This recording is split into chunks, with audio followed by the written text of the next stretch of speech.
ქუთაისის დოკუმენტური ისტორია ძველი წელთაღრიცხვის მესამე საუკუნიდან იწყება, თუმცა ანტიკური ავტორები მას ძველი კოლხეთის სამეფოს დედაქალაქად თვლიდნენ.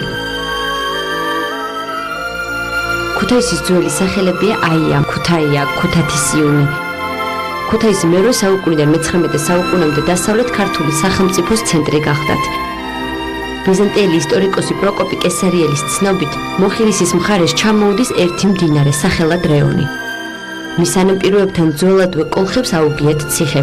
მაშინ ამ ციხეს კოტაიონს უწოდებდნენ ელინურ ენით. ამჟამად კი მას ლაზები ქუთათის ეძახიან.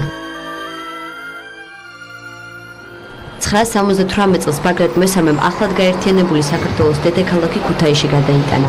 ამ დროიდან 1122 წლამდე ქუთაისი საქართველოს სატახტო ქალაქის ტიტულს ინარჩუნებდა. თქვენ კარგად იცით ბაგრატ მესამემ და კარგად იცით დავით აღმაშენებელი. ესე იგი, წარმოიდგინე საქართველოს მართლაც იმ პერიოდის დედაქალაქი როგორი იყო ქუთაისი. ეხლა თქვენ თუ გახედავთ ჩხარაჩოებში ჩასმულ ბაგრატის ტაძარს, იქ რო აღევლინება წირვა-ლოცვა, მე მგონი საქართველოს ერთი გამთლიანების პატარა გასაღები იქნებს.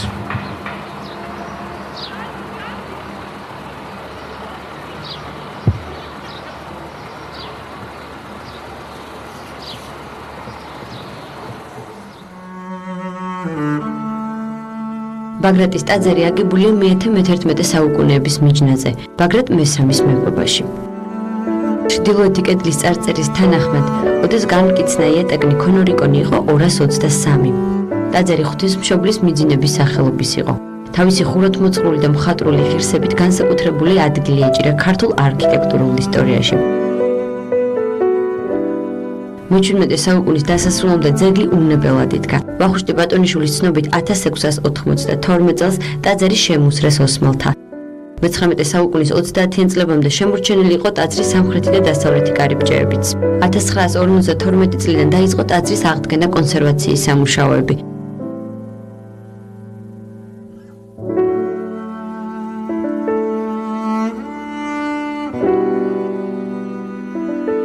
პარალელურად მიმდინარეობს ძეგლის მეცნიერული შესწავლა და გამოკვლევა. 1994 წელს ბაგრატის ტაძარი გელათის მონასტერთან ერთად შეტანილი იქნა იუნესკოს მსოფლიო კულტურული მემკვიდრეობის ძეგლთა სიაში. 2009 წელს დაიწყო ტაძრის რესტავრაცია, რაც მასზე გუმბათის დადგმით უნდა დასრულდეს. პარალელურად მიმდინარეობს არქეოლოგიური გათხრები და აღმოჩენები.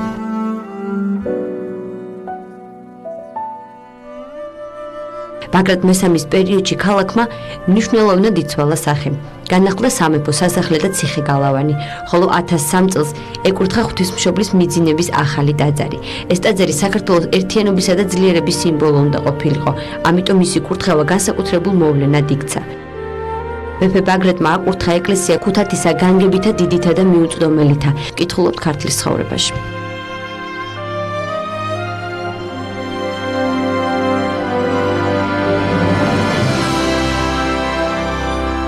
1099 წელს ქუთაისში მეფედ ეკურთხა დავით აღმაშენებელი, რომელმაც 1106-1125 წლებში ქუთაისიდან ახლოს ააგო გელათის ტაძარი და უმაღლესი სასწავლებელი აკადემია.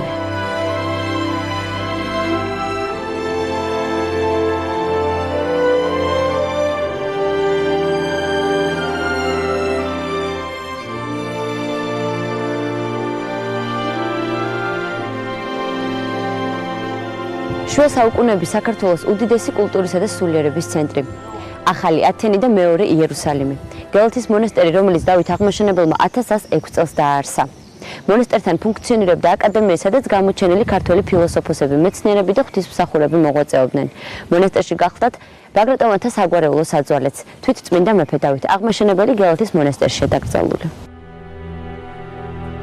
გელათის მონასტერი სამეფო სახლის საკუთრება და საძვალე იყო. ტერიტორიულად ახლოს მდებარეობდა სამეფოს პოლიტიკურ ცენტრთან ქუთაისთან. გელათის მონასტერი საკმაოდ მდიდარი მონასტერი იყო.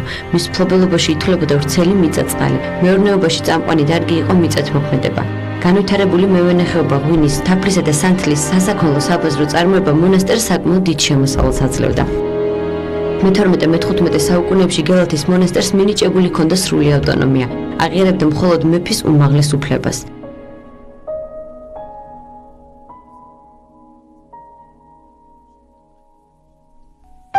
გელათის მონასტერში მეფეს ყავდა თავისი პირადი წარმომადგენელი. მონასტრის უფროსი მონაზვნები და მოძღვართ-მოძღვარნი სამეფო დარბაზის წევრებად ითვლებოდნენ. მე-13 საუკუნის მეორე ნახევარსა და მე-15 საუკუნეში ქვეყნის პოლიტიკური, ეკონომიკური დაკნინების გამო გელათის მონასტრის ეკონომიკური და კულტურული ცხოვრება შეფერხდა. მისი ძველი მდგომარეობა ნაწილობრივ აღადგინა გიორგი ბრწყინვალემ. საქართველოს პოლიტიკური დაშლის შემდეგ გელათის მონასტერი დასავლეთ საქართველოს მეფეების ხელში გადავიდა. 1510 წლის 23 ნოემბერს იგი გადაწვა იმერეთში შემოჭრილმა ოსმალთა ჯარმა. იმერეთის მეფეებმა ბაგრატ მესამემ და გიორგი მეორემ გელათის მონასტერში დიდი მასშტაბის სამეურნეო და სამშენებლო სამუშაოები ჩაატარეს. კაპიტალურად შეაკეთეს და მოხატეს ტაძრები. განაახლეს გაუქმებული და მიტოვებული ეკლესია ეკვდერები. შესწირეს მონასტერს ახალი მამულები. ბაგრატ მესამეს თანამედროვენი გელათის მეორედ აღმშენებელს უწოდებდნენ. მას მხარში ედგნენ გელათის ეპისკოპოსი მელქისედეკ საყვარელიძე და დასავლეთ საქართველოს კათოლიკოს პატრიარქი ევდემონ ჩხელიძე. მე-16 საუკუნის 20-იან წლებში ბაგრატ მესამემ გელათის მონასტერში საეპისკოპოსო კათედრა დააარსა, რამაც გარკვეულად დაამაღლა მონასტრის პოლიტიკური, მორალური და ეკონომიკური მდგომარეობა. მე-16 საუკუნის მეორე ნახევარში დასავლეთ საქართველოს კათოლიკოს პატრიარქის რეზიდენცია ბიჭვინთიდან გელათში გადმოიტანეს. მე-18 საუკუნიდან გელათის მონასტერში დიდი მასშტაბის აღდგენითი სამუშაოები გასწიეს გიორგი მე-6-ემ, ალექსანდრე მე-5-ემ, სოლომონ პირველმა, სოლომონ მეორე-მ და გელათის ეპისკოპოსებმა. მე-17 საუკუნის დამლევს მონასტერი ფლობდა 42 სოფელს. იმერეთის სამეფოს რუსეთის იმპერიასთან შეერთების შემდეგ გელათის მონასტერი საეკლესიო სენიორიიდან სახელმწიფო დაწესებულებად შტატის მონასტრად იქცა. ჯერ კიდევ მე-12 საუკუნეში დავით აღმაშენებლის თაოსნობით გელათის მონასტერში დიდი შემოქმედებითი საქმიანობა გაჩაღდა. სხვადასხვა დროს აქ მოღვაწეობდნენ არსენ იყალთოელი, ივანე პეტრიცი, ანტონ პირველი, ზაქარია გაბაშვილი და სხვა. გელათის მონასტერში ინახებოდა მდიდრულად მორთული და მინიატურებით შემკული ქართული ხელნაწერები, რომელთა დიდი ფონდი აქ ძველთაგანვე არსებობდა. აგრეთვე ქართული ჭედური ხელოვნების ბევრი შესანიშნავი ნიმუში, ხახულის ღვთისმშობლის ხატი. გელათის მონასტრის ზღუდის გარეთ დაახლოებით 150 მეტრზე მის ჩრდილოეთ აღმოსავლეთით შემორჩენილია სოხასტერის მონასტრის ნანგრევები, ეკლესიების, კოშკის ტიპის საცხოვრებელი სახლებისა და სხვა ნაშთები. მონასტრის სამხრეთ-დასავლეთით მაღალ კონცხზე წმინდა საბას სახელობის დარბაზული ეკლესიის ნანგრევებია. მის მახლობლად გზის გაღმა წმინდა ილიას სახელობის ეკლესიაა.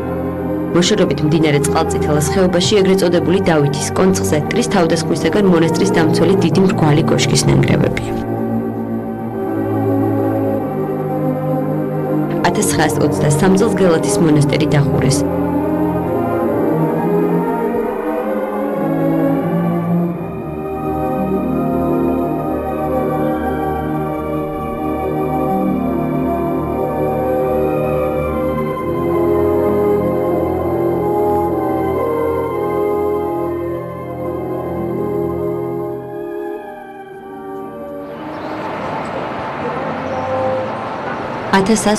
წელს, როდესაც დავით აღმაშენებელმა პირველობა არაბთაგან განთავისუფლებულ თბილისს მიანიჭა, ქუთაისი ერთიანი საქართველოს მეფეთა სამყოფლად დარჩა. სამეფო რეზიდენციად რჩებოდა გიორგის სასახლეც, რომელსაც საყდარსა დავითიანსა უწოდებდნენ. როდესაც მტრები თბილისს იღებდნენ, ქუთაისი სამეფო კარის თავშესაფარი და დედაქალაქი ხდებოდა. ასე იყო 1226 წელს ჯალალედინის შემოსევისას და 1235 წელს მონღოლთა მიერ აღმოსავლეთ საქართველოს დაპყრობისას. ქუთაისმა გამოიარა ყველა განსაცდელი და ის მუდმივი გრევაშენის პროცესები, რაც დაატყდა კაცობრიობას. მრავალი ომი ის დრო ყოფილა ისეთ შემთხვევაც, რომ 50 ადამიანი ცხოვრობდა აქ. ისეც ყოფილა, რომ 400,000 ადამიანი გასული. ერთიანი ქართული სახელმწიფოს დაშლის შემდეგ ქუთაისი კვლავ იმერეთის სამთავროების სამეფო დედაქალაქია. 1386 წელს დაწყებულმა თემურლენგის გამანადგურებელმა ლაშქრობებმა 1403 წელს ქუთაისამდეც მოაღწია. ქალაქი ააოხრა და მოსახლეობა გაჟლიტა. ამ ლაშქრობის შემდეგ დაიწყო ქუთაისის დაქვეითება. მე-15 საუკუნის იტალიელი მოგზაურისათვის ქუთაისი უკვე ერთ პატარა ბორცვზე მდებარე ქალაქია. 1555 წლის ირან-ოსმალეთის ზავის შემდეგ იმერეთის სამეფო ოსმალეთის ვასალი გახდა. 1510 წელს ქუთაისს თათარნი მოვიდნენ და დაწვეს დიდი მონასტერი გენათისა შიგნით. და გარეთ და ქუთათისი და საყდარი და სხვანი ეკლესიანი დაცულია ცნობა ქართლის ცხოვრებაში. 1669 წელს ოსმალებმა უკვე მთელი საუკუნით დაიკავეს ქუთაისის ციხე. 1691 წელს ბაგრატის ტაძარი დაანგრიეს. მე-18 საუკუნეში ქალაქი ოდიშის მთავარ ლევან დადიანსაც არაერთხელ დაურბევია და გადაუწევს, რაზეც მოწმობს წარწერა ილორის წმინდა გიორგის ტაძარზე. ქუთაისი ამ პერიოდში სუსტი იყო, თუმცა ვაჭრობა მაინც ხერხდებოდა. მიუხედავად დაკნინებისა, იმერეთის სატახტო ქალაქი თავის ოდინდელ აღმეგობას მეტნაკლებად მაინც ინარჩუნებდა.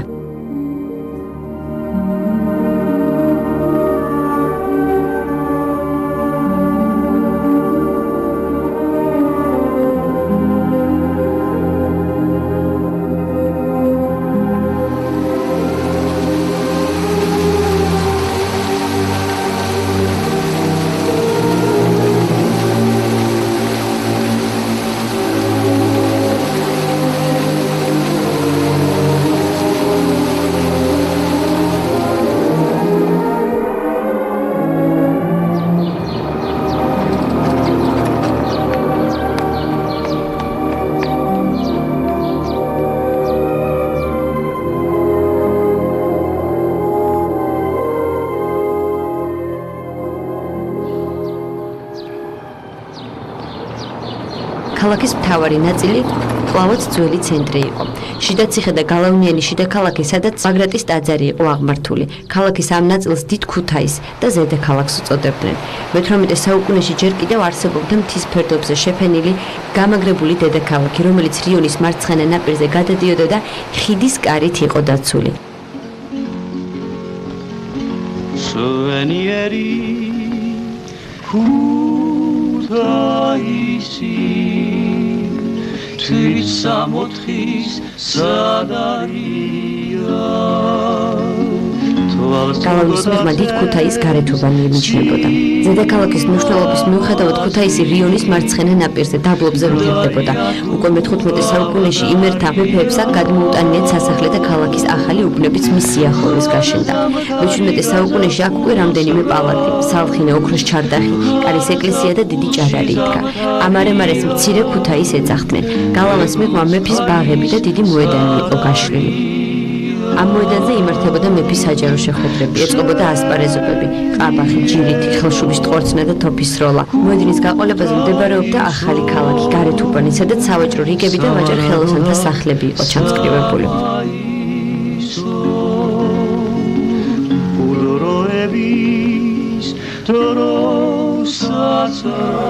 შალიკოვიძია!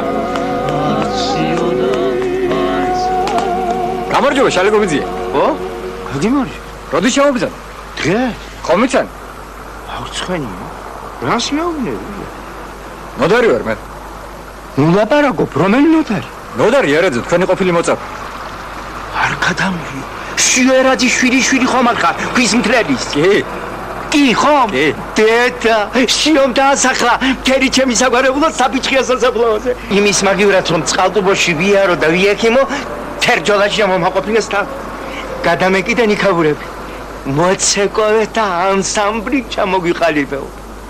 ხოდა უარს ხომელი თქონი, რა თქმა უნდა, უკეთეს რას გააკეთე? კი, ხო? კი. რომ მიჭირს და აღარ შემიძლია ამდენი, შეხედე ზემოთ ჩემს ნასახლარს. გახედვა აღარ მინდა იქით. ის დღეები რო გამახსენდება, ტირილი მინდა.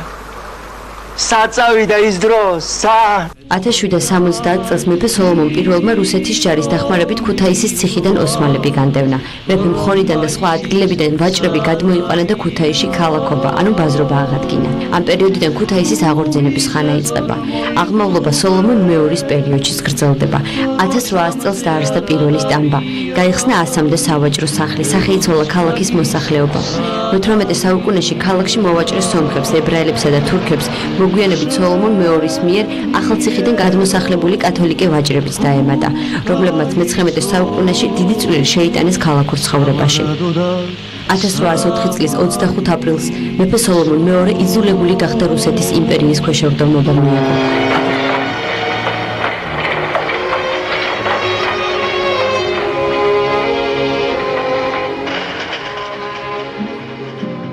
1810 წლის 20 თებერვალს რუსეთმა იმერეთში მეფის ხელისუფლება გააუქმა. ქუთაისში ისევე როგორც მთელს ქვეყანაში რუსეთის ჯარი ჩადგა. 1811 წლიდან ქუთაისი იმერეთის ოლქის ადმინისტრაციული ცენტრი გახდა. 1840 წლიდან მაზრის ცენტრი, 1856 წლიდან კი გუბერნიისა. ამ პერიოდში მეფეთა სასახლის ადგილი რუსთა მხედრობის ყაზარმებმა დაიკავა. რუსული ადმინისტრაცია ახალ ქალაქში განთავსდა, ხოლო თვით ქალაქის განვითარება რიონის მარცხენა ნაპირზე გაგრძელდა. აქ იყო ძირითადი საცხოვრებელი უბნები, ბაზარი, მრავალრიცხოვანი სავაჭრო და სახელოსნო რიგებით, ახალი სამლოცველოები და ყაზარმები. სახლების უმრავლესობა თიხით შელესილი, გარედან კი შეთეთრებული წნულის იყო. თავადები და მდიდარი ვაჭრები ხის სახლებში ცხოვრობდნენ. ქუთაისის მოსახლეობა 1860-იან წლებში 6000 არ აღემატებოდა. თავადაზნაურობა ძირითადად ქალაქგარეთ ცხოვრობდა. ქუთაისში სახლობდნენ განდევნილი მეფის მსახურთა და მოხელეთა შთამომავლები. აქვე იყო იმერეთის ეპარქიის მმართველის რეზიდენციაც.